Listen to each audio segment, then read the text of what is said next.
We need to ramp up efficiency, wind, and solar that are all economically sustainable and create clean and safe jobs for our generation. Well, you're not going to get any argument from me about the need to create clean energy jobs. I think this is going to be the driver of our economy over the long term. And that's why we put in record amounts of money for solar and wind and biodiesel and all the other alternative clean energy sources that are out there.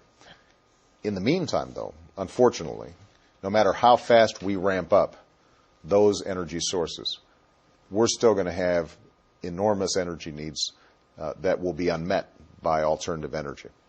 And the question then is, where will that come from? Nuclear energy has the advantage of not emitting greenhouse gases. Mm-hmm. For those who are concerned about climate change, we have to recognize that countries like Japan and France and others have been much more aggressive in their nuclear industry and much more successful in having that a larger part of their portfolio without incident, without accidents. We're mindful of the concerns about storage of spent fuel and concerns about security, but we still think it's the right thing to do if we're serious about dealing with climate change. With respect to clean coal technology, it is not possible at this point to completely eliminate coal from the menu of our energy options.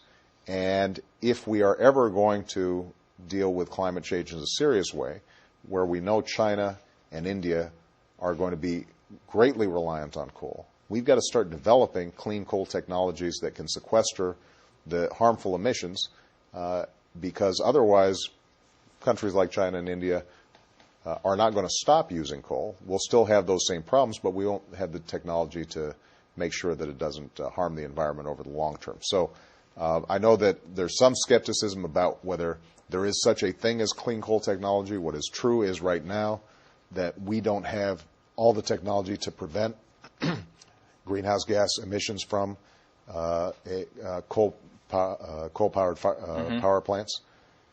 But the technology is close, and it makes sense for us to make that investment now, not only because it will be good for America, but it will also ultimately be good internationally. We can license and export that technology in ways that help other countries use a better form of energy that's going to be helpful to the climate change issue.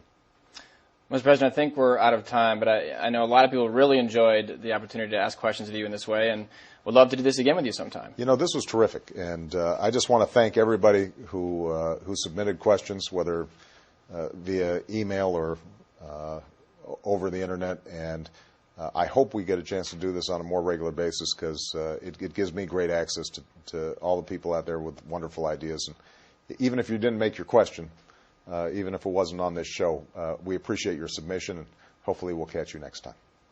Great. Thanks, Mr. President. Thank you. Appreciate it.